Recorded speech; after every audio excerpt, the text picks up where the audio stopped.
छठ महापर्व में अब कुछ दिन ही बचे हैं और इसे लेकर तैयारियां भी चल रही हैं, लेकिन रांची के छठ घाट कितने तैयार हैं ये तस्वीर हम आपको दिखाएंगे। इस वक्त हमारे सहयोगी अंजनी मौजूद हैं जेल तालाब के पास।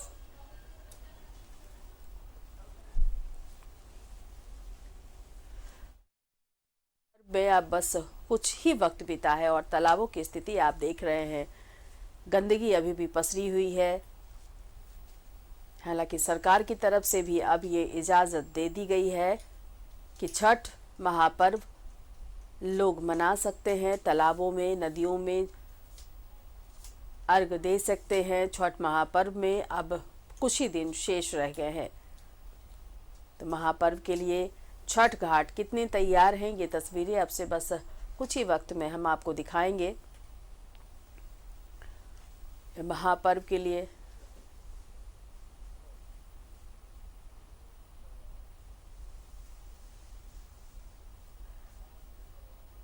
तो छठ महापर्व में बस अब कुछ ही वक्त बचा है, कुछ ही दिनों के बाद छठ महापर्व की शुरुआत होगी और उसको लेकर के रांची के घाट की तैयारियां किस तरीके से हैं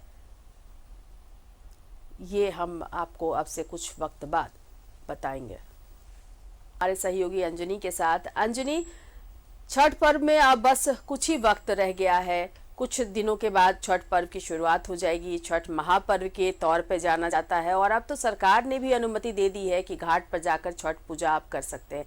तो इसमें ये लाजमी हो जाता है ये समझना कि घाट कितने तैयार हैं, जो छठव्रती वहां पहुंचेंगे उन्हें घाट किस तरीके से मिलेंगे। देखिए, अभी यदि हम जेल तालाब की जो तस्वीर दिखाएंगे तो उसे देखने से ऐसा लगता है कि अभी साफ सफाई का जो अभियान है वो पूरी तरह से शुरू नहीं हुआ है।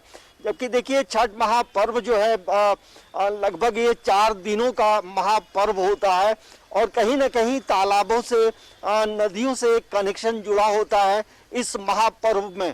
तो महापर्व को लेकर रांची में लगभग हमें लगता है कि 20 से 25 जो तालाब हैं वो नगर निगम के तालाब हैं और ये जेल तालाब की जो तस्वीर है जोशना, वो आप देख सकते हैं कि तस्वीर क्या है।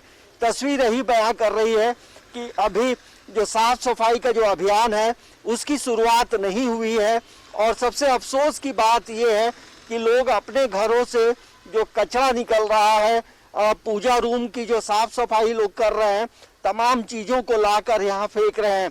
देखिए, अपने घरों से लोग घड़ी तक लाकर तालाब में फेंके हैं। वहाँ आप घड़ी देख सकते हैं। यहाँ आप देख सकते हैं कि बच्चों के जो बुक्स हैं वो तालाब में लाकर फेंका हुआ है। तो फेंकने वाले भी हमें लगता है कि इन किताबों का मतलब जो इम्पोर्टेंस है वो नहीं समझ रहे हैं। इस किताब को किसी स्कूल में जाकर दे सकते थे, किसी गरीब बच्चे को दे सकते थे। तो तालाबों की जो स्थिति है बहुत अच्छी हम नहीं कहेंगे। देखिए, आप इस तरफ देखेंगे, विशाल से कहेंगे कि देखिए तालाब में आप दूर तक नजर दौड़ाएंगे तो जो पॉलीथीन है, पॉलीथीन फेंका हुआ है। तो कहीं ना कहीं ये हमारी भी गलती है, क्योंकि देखिए तालाब हमेशा स्वच्छ होना चाहिए और पानी भी गंदा है। और होगा ये कि जब पर्व से पहले ब्लीचिंग पाउडर पूरे तालाब में छिड़क दिया जाएगा तो उससे गंदगी समाप्त नहीं होती है।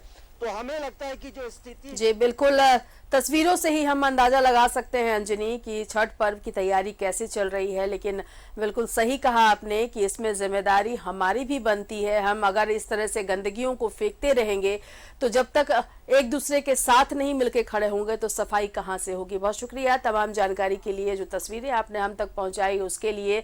तो तालाब के पास कैसी सफाई है ये आपने देखा है। मुझे दीजिए इजाजत, इस बुलेटिन में फिलहाल इतना ही।